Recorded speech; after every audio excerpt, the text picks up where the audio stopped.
Today's sponsor is Audible.com, who has more than 180,000 audiobooks and spoken word audio products.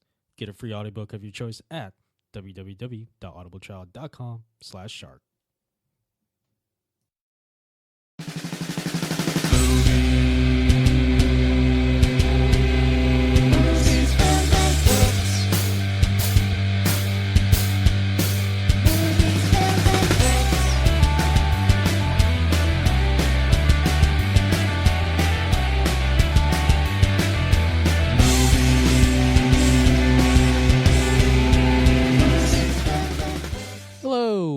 Welcome to another episode of the Movies, Films, and Flicks podcast. I am your host, John Lossoff.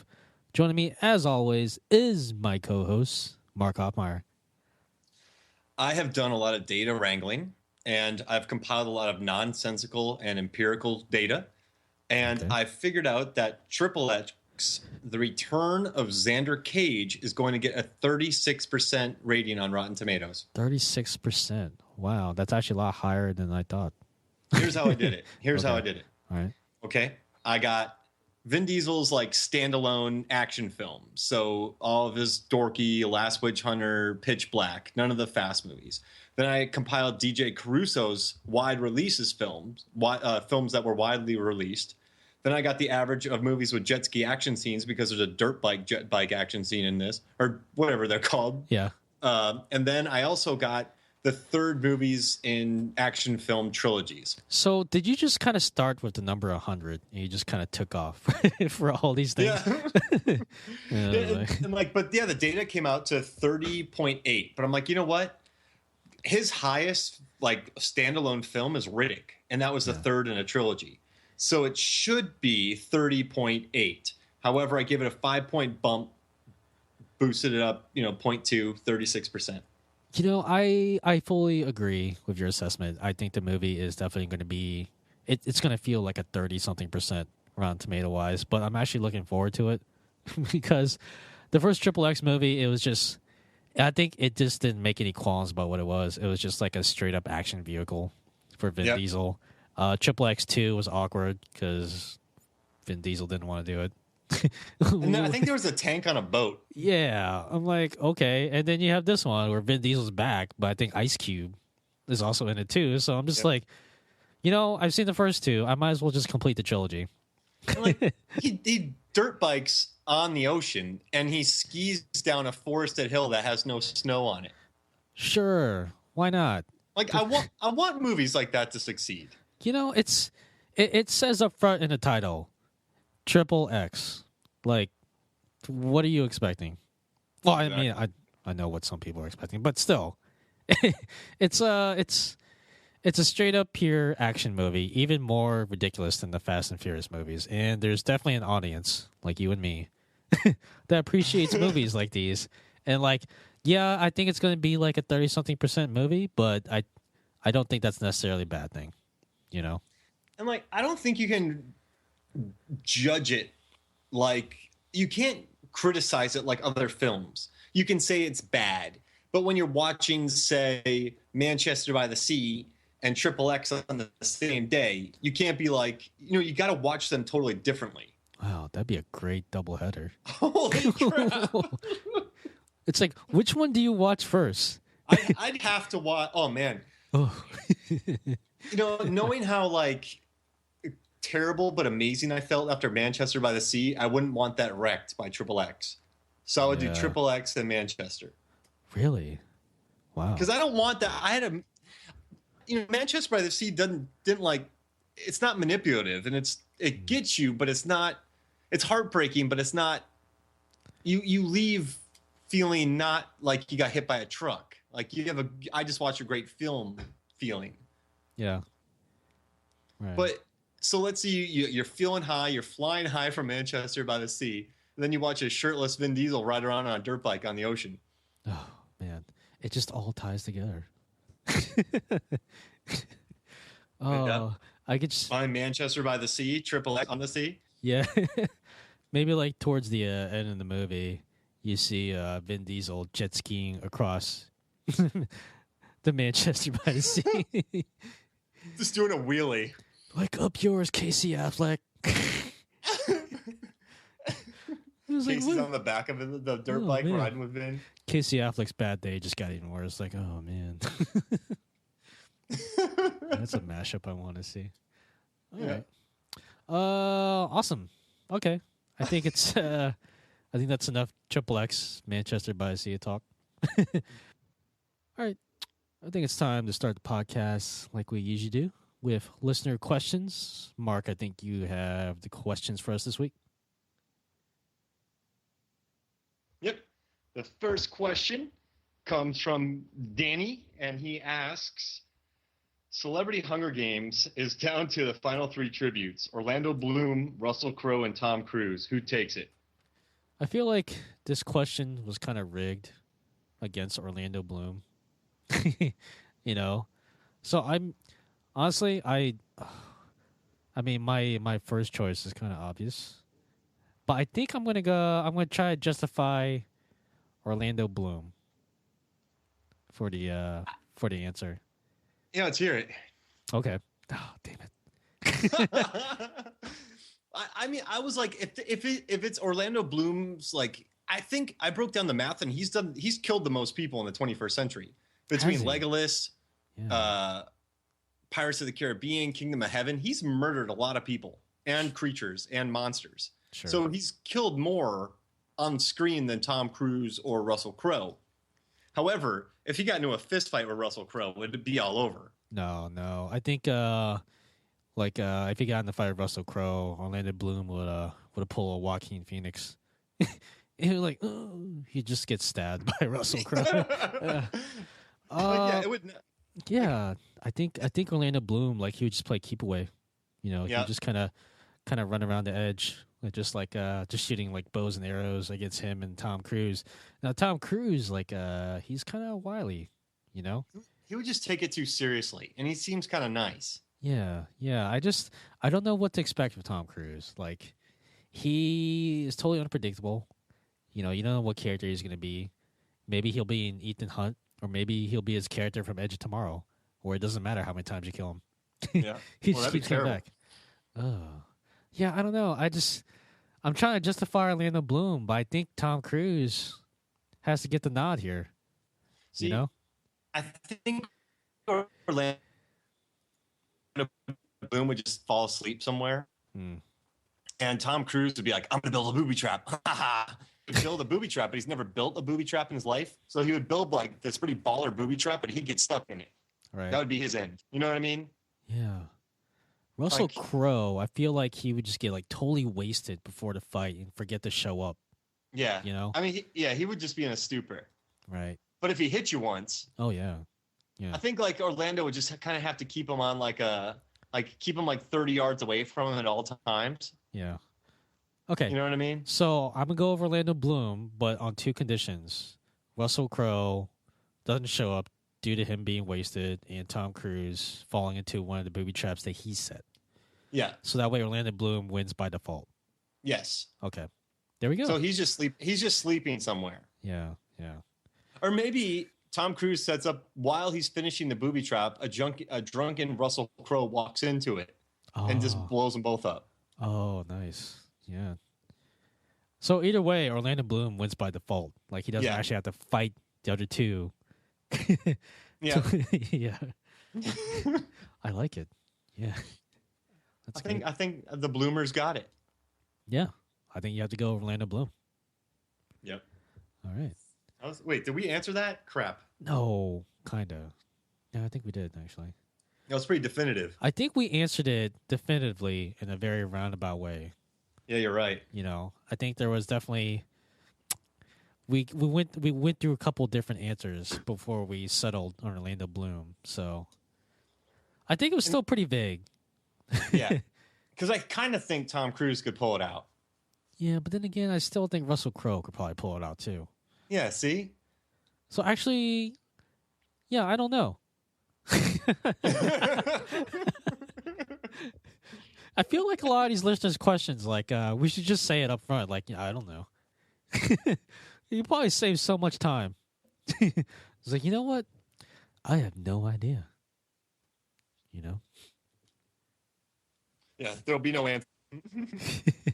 Okay. Thank you, Danny, for that wonderful listener question. We didn't give you a answer. We gave you 3 answers, That's right. which really wasn't. Which really we didn't answer it at all.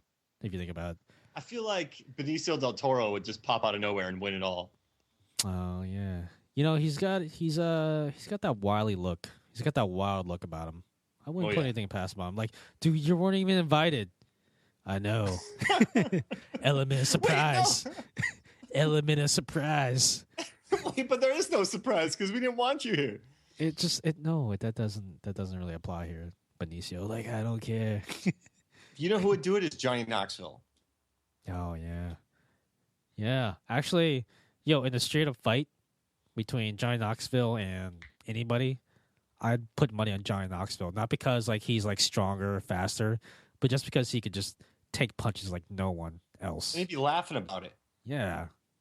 I want a movie like Roadrunner and Coyote where Tom Cruise is just trying to blow up Johnny Knoxville.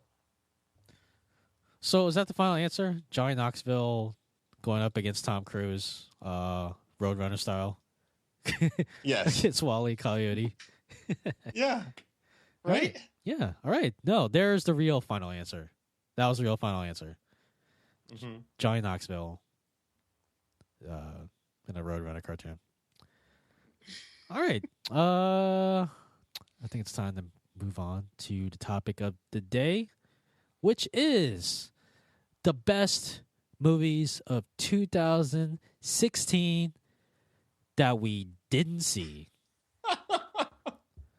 2016 was a really great year for movies. I think we talked a little bit about the best movies, what we thought was the best movies. We're probably gonna delve in a future episode more about what we thought was the top movies. The problem is that there were a ton of movies that came out, and Like little ones. yeah, Like little ones. 2016 was like the year of the independent film. A lot of people are bagging on the blockbusters, but when you look at the lineup of 2016, there's Yeah. going to be a lot of movies that are still lingering around Yeah, 15 there was like years from now. there's like all these great little indie movies that came out, and the problem is that like people these days, like, you only have so much time to watch like all these movies, like, because it's not just movies. There's also TV shows on Netflix, and also books or in video games, and it's just like there's so many things competing for your time and attention. It's just like, okay, trying to catch up on all the best movies 2016, that's a tough task. And it's even tougher because, like, as Mark said, a lot of the best movies from 2016, they were smaller movies, and a lot of these smaller movies, they didn't have wide releases, so it can be kind of hard to catch them. And if they were released nationwide, like, they were only in theaters for like a minute. Yeah, you blink, you miss it. Yeah, like, there were some movies I wanted to see, and then, like, I turn around, like, it's already gone. Like, really? I live in the suburbs outside of Atlanta, about 40 minutes. So when there's like a movie only screening in like an Atlanta Midtown art cinema, Mhm. I basically got to like book a plane ticket. Yeah, because, like, it's the only place and the only time you can see that movie. Yeah. And I don't want to, I have to drive down there for work. I don't want to drive back. Yeah, yeah. What do you mean Civil War is only playing this week? Yeah, okay. So I think what we're going to do, Mark and I think we're going to just kind of go down the list that may or may not be in Rotten Tomatoes of kind of like the most critically acclaimed movies that we didn't see. Mark and I will just kind of take turns, like rounding off movies. If one of us has seen the movie, we'll explain. We'll talk about the movie. We'll explain why we liked it or didn't like it, and if we both didn't see it, I think we'll both just kind of guess as to how the movie was. Yeah. Make some predictions. Sure. Okay, I think I'll start off first. Okay. All right. Let's see. So one of the best movies of 2016 that I didn't see is Moonlight. Mm. Yeah, it was when it originally came out. Like I just kind of heard about it. Like, it got like some good buzz out of like the indie film festivals, but it seems like there's always a bunch of movies that are always getting good buzz out of indie film festivals. So it's like it just barely made a blip on my radar. But then like, you know, it was already gone from theaters. I'm just like, well, okay. It was only in theaters for like a couple weeks, you know, down here where I live. But then like, you know, the Golden Globes comes around and it wins like Best Picture. I'm like, oh, okay. I guess I have to see this movie now. And that's yeah. yeah, and that's how I watched it because it won the Golden Globe and it got released. And Sure. I was kind of skeptical because I watched La La Land and that has like a massive push behind it. Sure. And I liked it, but I didn't love it. Maybe I'm just a cynical bastard. But then I went and watched Moonlight and I'm like, I hope it lives up to the hype, and it does. Really? So that's my one word. It lives up to the hype. So you're just making me feel that much worse. Yeah, it's like it's really well, and it's about FSU grad, so we like that. Go Knowles. And I mean, it's like, you know, it's interesting. Mahershala Ali, he's getting all this buzz, but I think Naomi Harris puts in the best performance. I won't give anything away, Sure. but it's really good, man. It's wow. yeah, Oh man. Yeah. I really want to see this movie now. yeah, it's good. Oh, It's dang, good. Dang it. It this But movie it just felt like it just came out of nowhere, right? Like it was yeah, I mean, yeah, basically. yeah, okay. Dang it. All right, Mark. So what was your what's your pick or best movie 2016 that you didn't see? Jackie. Jackie with Natalie Portman. I haven't seen that one either. Yeah, where actually. Yeah, I mean, like, she plays Jackie O. And at first, when I saw it, I was like, oh, brother, like another great actress adopting an accent and then wandering around for 2 hours in a movie with one word in its title, like Ray, Lincoln, Nixon, Sure. Okay. you know, Gandhi. Like, all these movies, like, you know, there's these great biopics, but you just watch them once. yeah. Like, you know, I don't want to watch Lincoln again, No. right? And Yeah. so, but then, like, I saw the trailer for Jackie, and I heard all the buzz that Natalie Portman was getting, and it looks like a trippy, kind of visceral, really well made, depressing indie that I'll watch once. Yeah, I've seen the trailer. I kind of want to watch it, but at the same time, I don't. I don't know. Yeah, exactly. It just, you know, I get it. She's an important figure in American history. You know, she was the wife of JFK. But at the same time, it's just like, yeah, I don't know. I never really cared all that much about Jackie Kennedy. It's not really. I know. I'm a terrible person, but I think, you know, I kind of do want to see it because it feels like it's been a while since I've seen Natalie Portman like really got a chance to like kind of bust her acting chops. Like Black Swan, right? Yeah, Black Swan. I think that was like the last movie I saw where it's just like I got to see her act because like what she was in both Thor movies. I'm just like, well, that's great. She was wasted in those. Yeah, Like, not drunk. She wasn't drunk in them. yeah, They just didn't use her acting chops the best. sure. Okay, so Sure.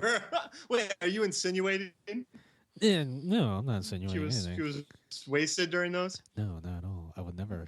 But like this Jackie though, it's like when I first heard her like voice, and I was like, oh brother. Like Yeah. I was like, I don't want to, you know, I don't know. But then the trailer played on, and I was like, it's by the guy who directed the film No. So the dude has a lot of talent. Yeah. But it just seems like a movie I'll watch once. And then you'd be like, yeah, that was good. Yeah.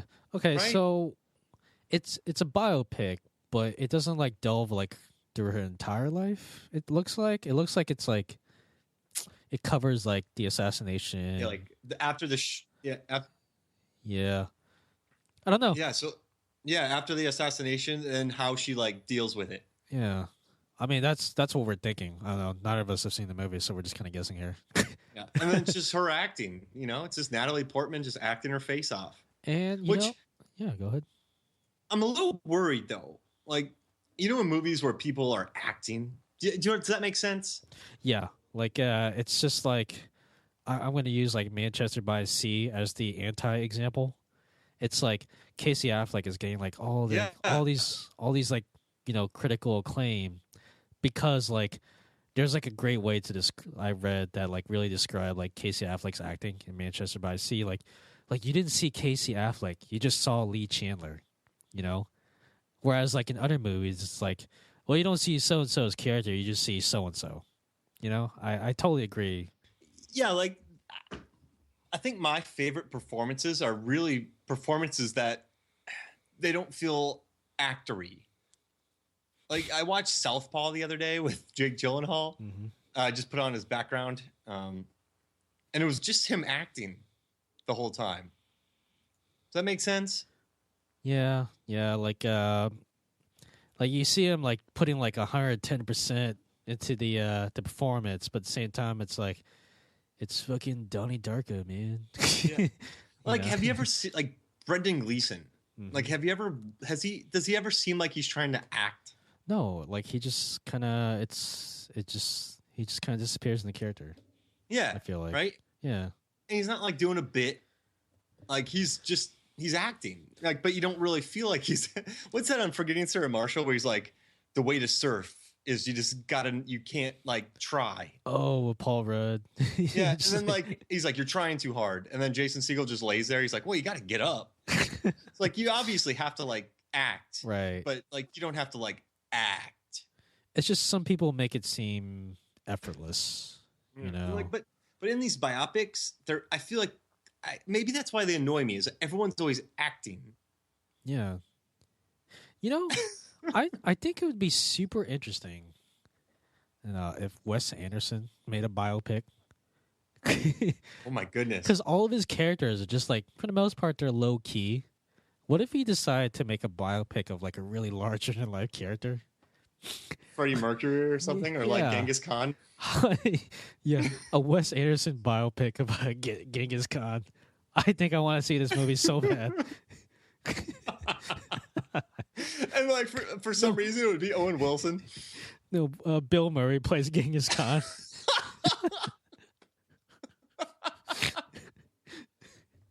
Just riding on a horse. Yeah, there's like the oh man, and when they're like raping and pillaging, it's just like it's done in like the most quirky like montage ever. Like, because there's a lot of violence in Wes Anderson's films. Like people get stabbed, dogs get murdered, people get stabbed. Yeah. Like Grand Budapest Hotel, like fingers get sliced off. Yeah. So like he has no problem hurting people. Like Bill Murray would just be walking around with that big sword and just wiping people out, riding a horse with a big mustache. I think I want to see this movie. I really want to see this movie. I want a Bill Murray Genghis Khan biopic. Yeah. Okay, so you're saying that from the trailer, it looks like Natalie Portman's doing a lot of acting, not necessarily like effortless acting. But she's a good actress. So I feel like her, in my mind, I'm visualizing acting. But I think she nails it in it. I don't think she turns in. I think this is like the no BS NP. Okay. You know, I think in this movie she acts her face off and we don't really realize her acting, and then we buy into the character. Yeah. I don't know. I think I'll see it just because like I said, I've never had an interest in Jackie Kennedy, but I think that could be a plus because I'll be going to the movie blind. Like I don't have any expectations of the character other than the fact that, well, she was married to JFK. So maybe that'll be better from a movie viewing experience. Okay. You know what? I think I kind of talked myself into watching the movie. I wasn't really too keen on it before, but yeah, I think I'm gonna check it out. Yeah, I mean, you know, the costume, and you know the costumes are gonna look great. Sure. Like the cinematography looks nice. Yeah. Like it looks like a good movie, but it looks like one that, you know, I'll watch eventually. Yeah, same here. I'll Redbox it. Yeah. There we go. Okay. Redbox Jackie. Yeah. It sounds dirty, but I equate redboxing for me as kind of like renting like Independence Day 2.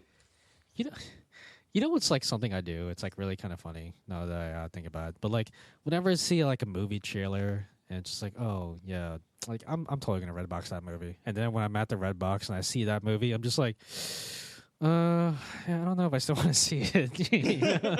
And I'm just like, yeah, I mean, I said I would Redbox it, but I never thought I'd be here. Yeah. And you end up with like the Mechanic too. It's like, when people say, like, we'll cross that bridge when we get there. Like, well, we're at the bridge now. I'm like, oh, damn it. Well, do I really want to cross it? I totally didn't think about it the whole time. So That's really bad planning. Like, yeah, we'll cross it when we get there. But it's kind of like, okay. will we? But what are we going to do when we get there? I'm just like, Yeah. oh, I'll let you know. So, okay. I think we have time for one more before we go on the break. It's my turn. Yeah. One of the best movies of 2016 that I didn't see was Hunt for the Wilder People. This is a movie that's gotten a lot of really good word of mouth. Like it stars Sam Neill. I think it's directed by the guy who's gonna be doing Thor 3. Am I correct? Yeah, Taika Waititi, who did What We Do in the Shadows. Yeah, it's a family film, right? I guess. It's violent. There's death. Wait, are you serious? Yeah, like Wow. like So folks die. Like it's violent. It's grumpy, but I think every kid should watch. Like I think every teenager should watch it. You know what's funny is that like I'm looking at the movie description tags and it's like action adventure comedy. It just like I see Sam Neill and this kid. I'm just like it looks like a family movie. Dude, the kid in that movie is amazing. Like I love that. Like I love this movie. Like that's my favorite song of the year aside from Sing Street. So this kid, he's an orphan and he goes to this house is like in the country is like a last ditch. No, he's not an orphan, but he's gone through the foster system in New Zealand. And his last ditch result is to go to this house in the country. And this woman there is just really nice. And her husband's grumpy Sam Neill. But she makes him this little song on a piano. And she's like, Ricky Baker, ooh, ooh. And it's like this cheeky song. But he like is this kid who's never had a song in his life. And he's like loving it that she made this song for him. Yeah. It just breaks your heart. And then I think one of my top 10 lines of the year, I'm not going to give anything away, but is when Ricky Baker goes, this guy goes, what's behind door 3? And then Ricky Baker goes, vegetables? And then the guy goes, no. You got to see it. But I think this is one of those movies where it's like I didn't hear anything about it till way after the fact. Like I think I'm not even sure it even got released in theaters down here where I live. I'm just like I think it's available on Amazon streaming and YouTube or whatever.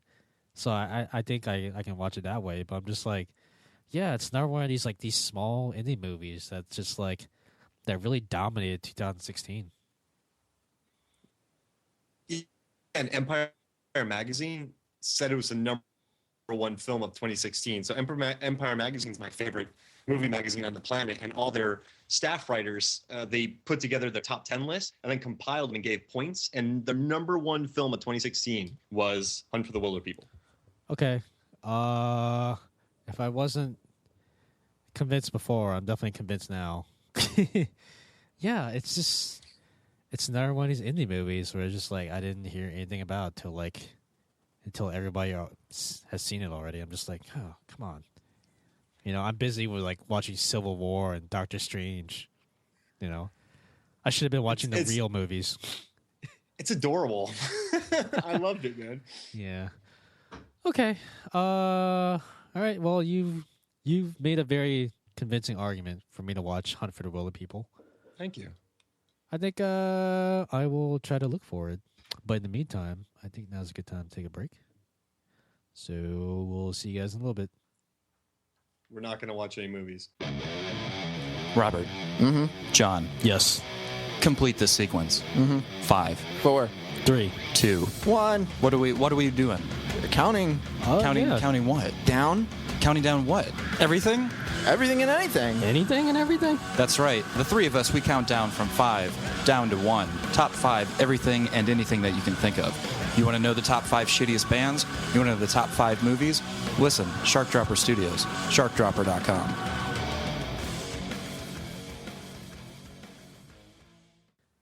Welcome back to Movies, Films, and Flicks.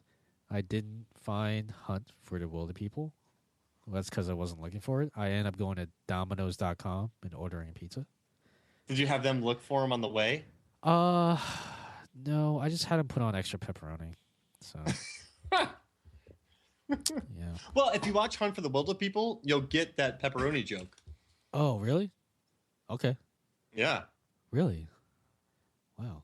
I think you just set yourself up for a joke you didn't know you're setting yourself up for. Wait, was there really a pepperoni joke in 104 Widow People? If you watch it, you'll get it. Okay. What if I watch it like the whole time I'm waiting for the pepperoni joke and it just never Now- comes?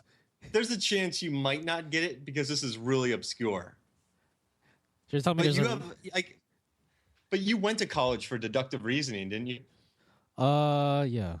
I think. You know what? I don't know. You have to consider it. Yeah. Okay. No. All right. I'll watch the movie, and I'll try to keep. I'll try to listen for the really obscure pepperoni joke, and hunt for the older people. I mean, it's obscure. It's so obscure. Basically, you blink and you miss it. Okay. It's like a lot of movies that I missed from 2016. That's right. Okay. I think we have another listener question, right, Yeah. Mark? And this one is Bogart's Rick Blaine from Casablanca classically cool because of or in spite of his rampant cigarette smoking and brandy consumption? Why?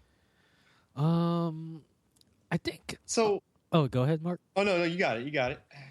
I think it wasn't the fact that he was like smoking and drinking that made it cool. It was the fact that he was smoking and drinking that made it look cool. Like Humphrey Bogart himself. Like it was just like he just had like there was like a certain classically manly way of smoking and drinking, and he just kind of nailed that. You know, it's just you watch like these movies from like the old days, and you see like all these guys like just kind of go about their business, and it's just like completely different to modern times.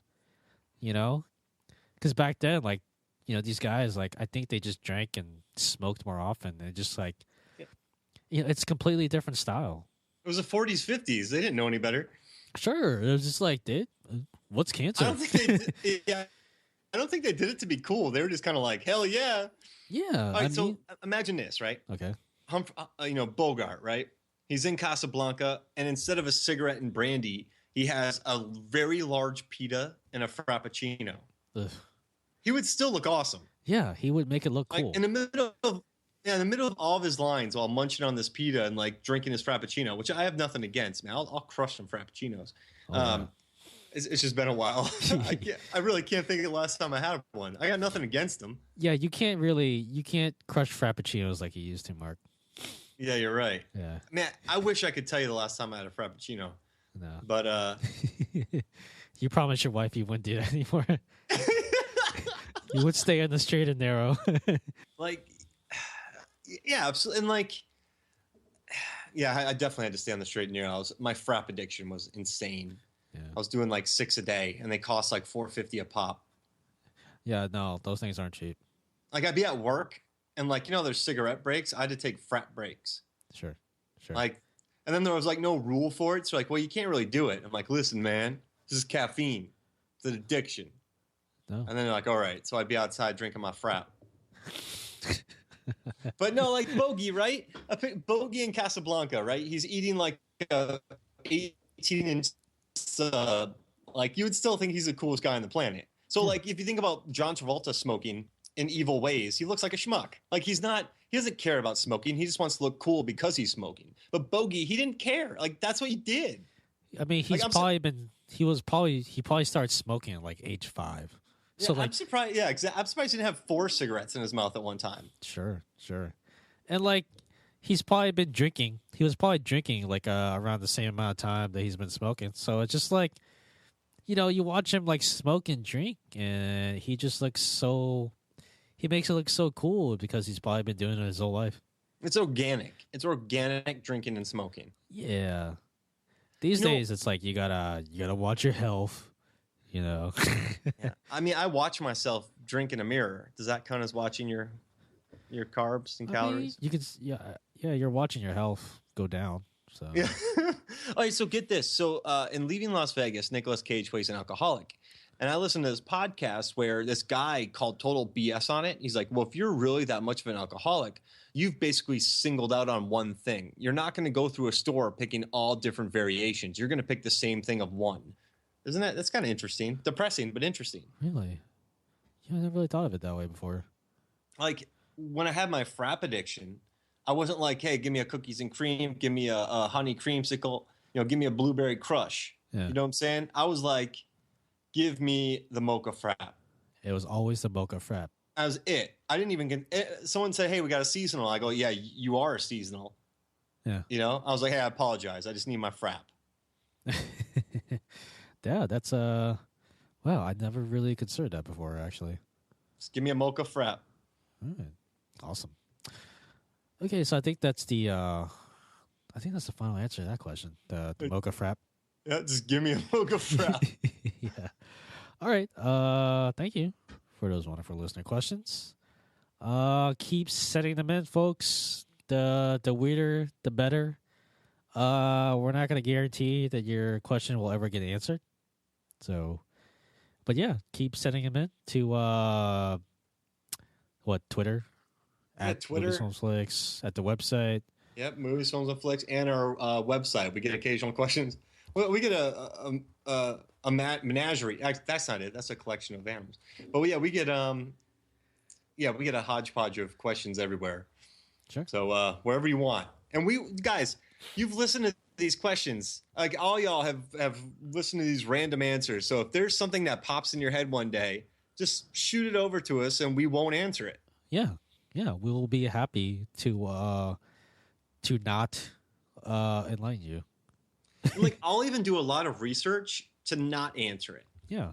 We'll do everything but answer the question. So just give me my frap. Yeah. Okay. Back to the topic. The best movies of 2016 that we didn't see. Mark, I think it's your turn. Yeah, so I'm a big fan of Korean cinema, and this year I was lucky enough or 2016 I was lucky enough to watch Train to Busan, which is very, very, very good, very good. Then I watched The Wailing, which is very, very, very, very, very, very good, but it's essentially a punch to the face, like every 3 minutes, followed by not getting my fraps for about 6 weeks. Oh no! Like it's a rough experience, but The Wailing's the best. They're the best two horror films of this of 2016. I know we're in 2017 now. But they were amazing. However, The Wailing is 2 hours and 40 minutes, and I don't have that much free time, so a lot of times I'm able to maybe put on a movie in the background. But with this one, The Wailing, I had to focus on it for 2 hours and 40 minutes of just sheer absolute soul destruction, and I missed. So Park Chan-wook, who did Old Boy, which I think you gave me, Lasvath, way back in the day. Oh yeah, he directed a movie called The Handmaiden, which is about, and then it's in the 1930s. It's a book adaptation where there's this rich Japanese woman and this younger, poor Korean woman goes to her house and attempt to kind of swindle her. And if you've watched Thirst, if you've watched a lot of Korean cinema, it just gets weird. So this movie, it's I think it's in the top 20 of Rotten Tomatoes this year, 90-something%. It looks like an absolute war of attrition, but Park Chan-wook is an amazing director. And this film is one of his more accessible ones, from what I've heard. And just watch the trailer for The Handmaiden, and it just looks beautiful. But you just have to, invest yourself into it. This sounds weird, Lasvath, but I would have gone to the theater to watch this, but it's almost tougher for me to watch it at home. Really? Does that make sense? Because when you're a theater, you can kind of, you're in there. But when you're at home, you have so many other responsibilities that you're kind of all over the place. You can pause it, everything like that. If I knew this was in a theater near my house, I would have watched it as opposed to renting it. Yeah, because when you're in a theater, you're kind of forced to just kind of envelop yourself in the movie. Where you're at home, it's just there's a very good chance you're going to miss a small detail and just kind of ruins the rest of the movie. So I totally understand. What's funny is that I only heard about this movie after it got released on Netflix. It was a recommended title. Wait, The Handmaiden's on Netflix? No, The Wailing. Oh, okay. Oh, I thought you were talking about The Wailing. No, I'm talking about The Handmaiden. Oh, okay. No, but The Wailing's awesome. Oh yeah, The Wailing is you know what? I'm not going to talk about The Wailing. We'll talk Did about you watch The Wailing? No. Oh yeah, it's good. But Okay. yeah, Handmaiden, like it's just it seems like, oh hey, it's like these people trying to swindle this Japanese woman, but it gets really weird. So it's like, is it super violent? Like, I think it seems very psychologically, it's like a psychological thriller. really? I think there is violence, but I think it's a Park Chan-wook movie, so there is definitely violence. But I think it's he focuses more on character in this one. And that's what makes me really want to watch it. I don't know. Yeah, so I don't know. Train to Busan was an easy sell because it's just zombies on a train. But Handmaiden, like a 2-hour, 40-minute epic involving people trying to swindle a Japanese woman in the 1930s. I mean, that sounds great for me, but, you know. Yeah. Okay. I'll definitely check it out. I guess it's not on Netflix. So. No, I don't even know where to rent. I think it went in theaters, but you can't rent it. Right. Okay. I will keep an eye out for it. Okay. Awesome. It's my turn. The next movie that was amazing that I didn't see was The Edge of 17. Hey, I had that on my list too. Really? Awesome. Yeah. It's okay. I haven't watched it, but I love it. Yeah, same here. It's like I remember seeing a trailer. It's like, oh, it's another coming of age teen movie starring Haley Steinfeld. She's a good actress. I'm just like, yeah, this trailer looks really good, and I never got around to seeing it, but it got like really good reviews. I'm just like, I felt good for the movie. I was happy for the movie. Like, yeah, you got good reviews. Like, I didn't get a chance to see you when you were in theaters, but I don't think you needed me to see you. And it didn't do well. And everyone's like, "Oh, this is the next Mean Girls. This is the next that," and then it tanked. Yeah, and it made me like it even more because it's like, yo, people underestimated you. Even though I haven't seen you. Yeah, but like I feel like you're good, and I don't like that people didn't watch you because you're supposedly, clueless. Yeah. So the movie's sitting at an amazing 95% on Rotten Tomatoes. The audience score is at 87%. Wow, 87? That's high. Yeah, for the audience score I think the problem is that like a lot of people have like a very strong idea of what a coming of age teen movie is cuz like there's been so many classics in that genre. It's just like when they see a trailer for that, they're instantly reminded of all these other movies. So it's just like when they see the trailer, they're already like psyching themselves out of seeing the movie. Like they're thinking of like other movies. So I think that's kind of like the problem with doing like coming of age teen movies. It's just like there's been like so many great movies like in the genre. It's hard to stand out. Yeah. And then, like, for me, like, when people are like, oh, it's like Clueless meets Mean Girls, I'm like, shut up. Yeah. Like, can't you just say, hey, it's a really good film? Okay. So you and I haven't seen it. But there's this great line in the preview where she's like, she accidentally sends this text to this guy. I don't know what grade she's in. Maybe she's a senior. I don't know. In high school. And she sends, like, this text about how she wants to, like, sit on him, like, have sex with him in, like, a Burger King freezer. And she accidentally sends it to the guy, and then she reads it to Woody Harrelson. She's like, what do you think? And then Woody Harrelson's like, well, it was a bit of a run-on sentence. Like, because Woody Harrelson's like the sassy teacher. I actually, it just, for some reason, like, when you said Woody Harrelson, it made me think of, like, scumbag characters. It made me think of another coming-of-age movie that got criminally underrated. Was Adventureland, because Ryan Reynolds also played like kind of a scumbag-like character. Oh yeah, he was a skis ball. He was kind of a self-aware, sad skis ball. It's just like it made me realize just now that some of the best coming-of-age movies were the ones that went under the radar, that were totally underrated. And like, you know why? Because I feel like the real corporate ones. Yeah. People like them, but the ones that go under the radar and develop a cult audience, I think those are like the best coming of age films. It's like they're the ones that have to like, they know that there's like a lot of great movies in the genre and they kind of have to go against the grain in order to stand out. And that's what they do. But at the same time, it's like you're kind of, alienating the mainstream audience. So a lot of times these movies kind of go unseen. Yeah, you and know? you know what's funny? Like today, I was just thinking, when's this going to be on Redbox? Yeah. Right? Like Yeah. if I knew this was on Redbox right now, I'm going to fall asleep after this. But Yeah. tomorrow I'll rent it. Oh yeah, yeah. Like, but I already like this movie. No, yeah, I totally agree. Like I've already yeah. decided. Like I like this movie. I'm gonna But I watch it don't- at some point. I don't think it's going to be. In my mind, I don't see it being a classic for so I haven't built it up to mythical proportions. Sure. Like, you know, people do that sometimes. Like, so my favorite film of 2016 was Everybody Wants Some. Yeah. And I've been telling a lot of people, hey, it's my favorite film. And I've told a lot of people, I don't think it's the best film, but it's my favorite. So some people watched it, recently, and I was like, what'd you think? They're like, well, you just built it up so much. It was overrated.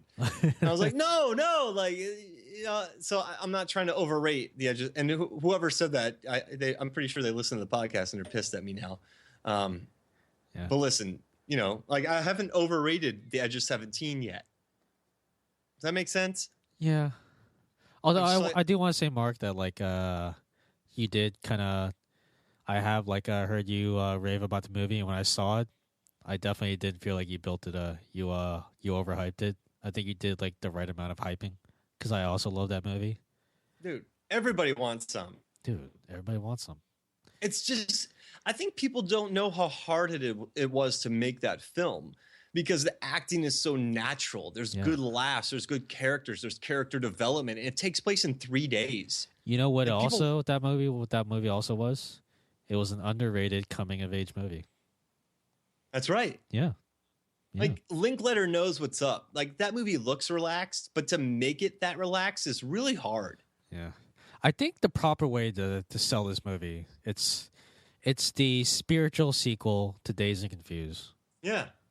You know, It's perfect. yeah, Just hanging out, hey, just hanging out, playing Chilling. baseball. talking Twilight Zone, Yeah, putting cats in refrigerators. I will say that like everybody wants some, because up until then, like the Big Brother from Sing Street was my favorite movie character from 2016. Then I saw Everybody Wants Some. It was like, no, I gotta give it to Finnegan. Like he was definitely my favorite movie character. It was just like he was like the perfect mix of cockiness and intelligence and kind of cool, charming bro that you just want to have I want to have a drink with everybody, like of all the characters from this movie, but especially Finnegan. Like he was just like, dude, I just want to have a drink with you and just get wasted and just have like a life altering conversation with you. It was beautiful. Yeah, like dude, yeah. So Glenn Powell's Finnegan and Kate Beckinsale in Love and Friendship were my favorite characters of 2016. Like I've watched Everybody Wants Some, I think 6 times already. Yeah, it's a good movie. Love it. Yeah. Yeah. So Edge of 17, great movie that we're gonna Yeah, watch. great film that reminded us of other films. And it's so good. Edge of 17. We haven't highly overrated it yet Sure. in our minds. Yeah. No, I'm Give it- totally psyched for it, but not in an overly ambitious way. Yeah, exactly. Like, hey, I'm gonna watch it. I'm gonna enjoy it, but I don't think it's gonna change my life No. because it's about a 17-year-old girl. How can I relate to that? Yeah, maybe the teacher. Yeah. Although I will say, I know this is kind of random sounding. When I saw Everybody Wants Some, like when the credits started rolling, I literally said to myself, that was such a Mark movie. Like it was such a Mark movie. Really? Yeah. It How was just so? like, Do you have like a 10-second, it was just like the characters, like they were all just they were just trying to get laid. They were always drinking, but they were also having like these profound conversations. I'm just like if Mark was alive, or like if Mark grew up during that time and he went to that school, like he would be in that group. Like he would fit in like so well. Like I can see you with the mullet. I can see you with the mustache. I can see you with the short shorts. Unfortunately, so yeah.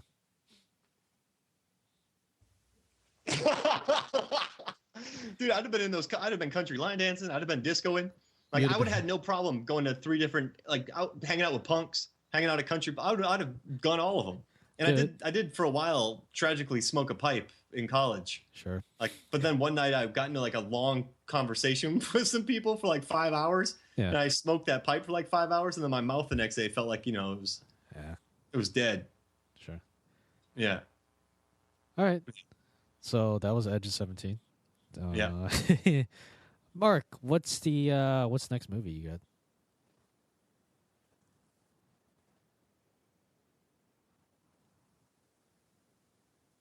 Okay, Elle by Paul Verhoeven. And so Isabelle Huppert, she recently won the Golden Globe for Best Actress. And Paul Verhoeven, if you don't know, directed Starship Troopers, RoboCop, Showgirls, Black Book. And this movie is about this woman who's like, she's the boss of this video game company. Total kind of hard ass, rough. Like people always make fun of like, there's like that stigma where if a guy's like hardball, he's like a boss. But if a woman's kind of hardball, she's, I don't know if I got myself in trouble with this. But that stigma where like a woman is like really sure of herself and you're like, oh yeah, she's me. But yeah, so she's like this like real tough businesswoman. But one night she goes home and there's a guy there and he sexually assaults her. So the rest of this film is about her like trying to find this guy who sexually assaulted her and get revenge. But then they get into like this weird relationship. Whoa, really? Like, but that's all I know about it. But it's, up for Best Foreign Language Film. She won Best Actress. She beat out, Meryl Streep. She's pulled some massive upsets. And everyone's she's won the most awards of 2016, now rolling into 2017. And this is a movie by the guy who directed Starship Troopers. And which a lot of people say is a satire. But they're saying this movie is like really unexpected. It's weird. You don't know where it's going. You think this woman's going for like this revenge, but then she gets into this weird thing with him. And but she's like this real powerful woman that she worked with in her job. But then she has this really weird relationship. But like, I don't know. That just seems like the kind of like I love a comeback story, Paul Verhoeven. I love that he's still making movies and relevant today. I like that movie. I like foreign films that sort of twist things on their head. So in this case, they're like the revenge that becomes something different. So this movie's like kind of perfect for me to watch and like. I haven't watched it, but I like it. Yeah. I'll be honest, man. This movie sounds intense. Because I haven't seen like a trailer. I didn't read a plot synopsis, and listening to you describe it, I'm just like, wow. Like I'm already breaking into a cold sweat. Just trying to imagine the scenes playing out. I'm just like, oh. And man. I hear it's pretty funny. Really? Like there's humor to it. Like, dark humor, like the Lobster type dark humor. Well, that's kind of part of Verhoeven's style, right? Like there's like a lot of dark humor, like in all of his movies, right? Like, yeah, like I mean, yeah, like Showgirls. Like he's Total Recall, RoboCop. Like there's always some weird stuff going on with his films, but this one's like finally like he actually made he didn't just make like a good genre film. This is him making a good film. He took something incredibly taboo and it's basically got widespread acclaim, which I find interesting when you take something this messed up and then everyone loves it. Sure. Wow. That's man. Honestly, this is like the first movie tonight where it's like I don't know if I want to see. Like it just sounds super intense. Oh. Yeah, I mean, like, I want to watch it though. Like, I think, I like The Lobster. I mean, that's one of the most bleak films I've ever. Oh yeah. Watched. But I also laughed my ass off. Yeah. I think. So I wonder if this is kind of in the same, has the same DNA. I think I'm gonna watch it, but I'm gonna make sure I have a very strong drink in hand. Like. It's gonna get like super intense. I feel like during some scenes, so I'm just like I'm gonna make sure I have like a very strong drink. To kind of. Yeah, I would. Yeah. Well, that's how you watch every movie, right? Yeah, pretty much. Didn't you send me something the other day where you're like, "There's a beer sport." I'm like, "I need to go into training," and you're like, "You already are." Yeah. Makes sense. Sure. Okay. Let's see. This movie's so good, I might watch it without a drink. Yeah. I think we have time for one more movie, or we could do like a bunch of quick hits if you want to do that. It's your topic. What do you want to do? Well, let's see. I'm going through the list. You know what? Let's do like a bunch of quick hits. I have two. Okay, I like it. we'll do your two. We'll do your two. Okay. Patterson. Oh, the Jim Jarmusch movie. Jim Jarmusch. It's a movie Adam that Driver. yeah. A guy named Patterson living in a town called Patterson, writing poetry and drinking one beer a night and listening to conversations. But Jim Jarmusch is amazing. Coffee and cigarettes, broken flowers, only lovers left alive. It's basically going to be like the hipster movie that everyone loves in 10 years. Sure.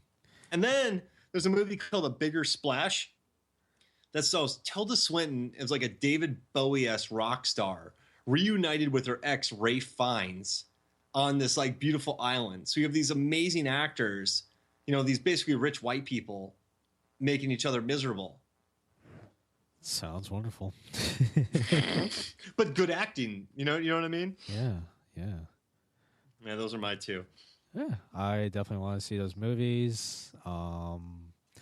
Let's see what. Let's see. I didn't see Sully.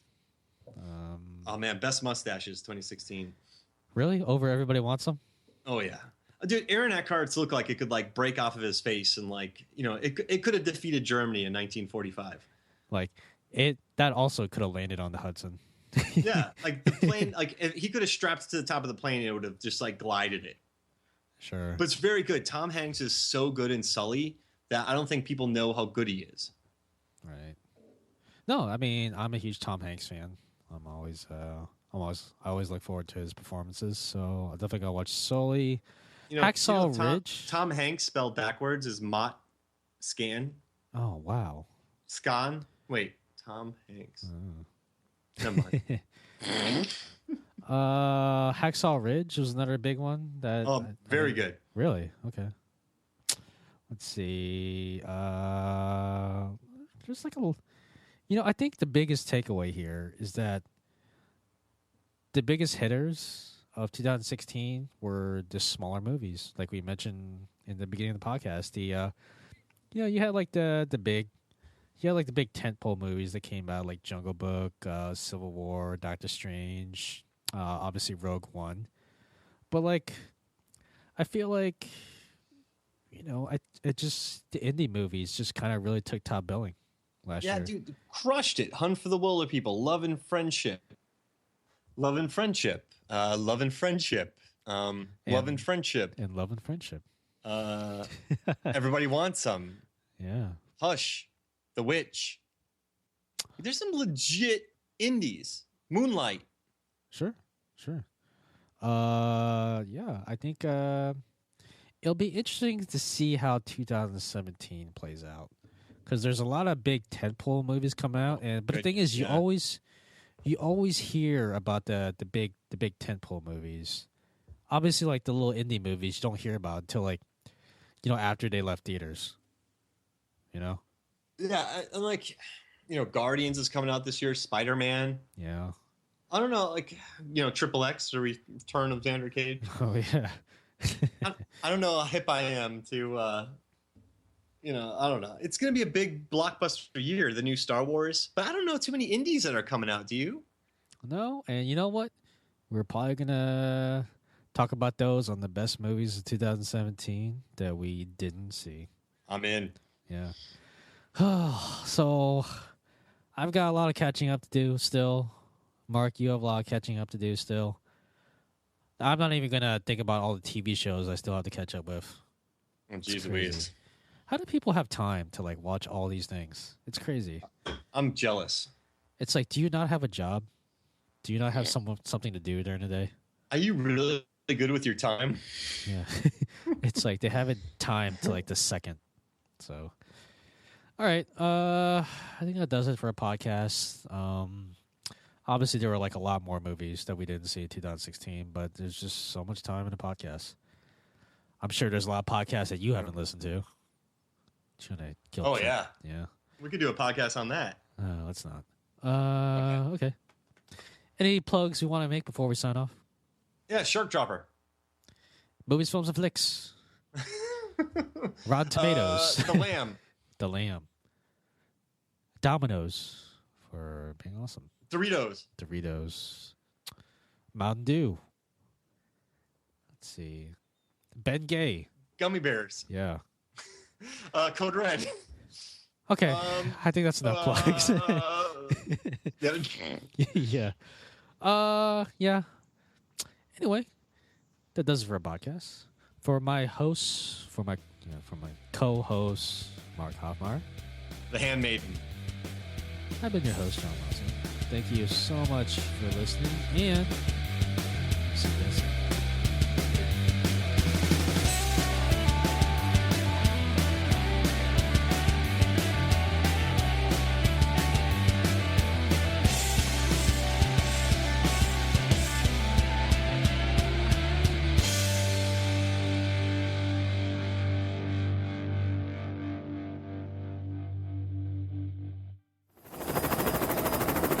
We're above the target.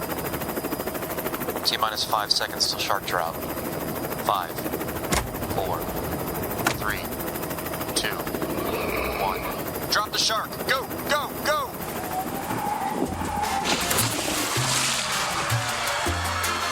This podcast is a Shark Dropper Studios production.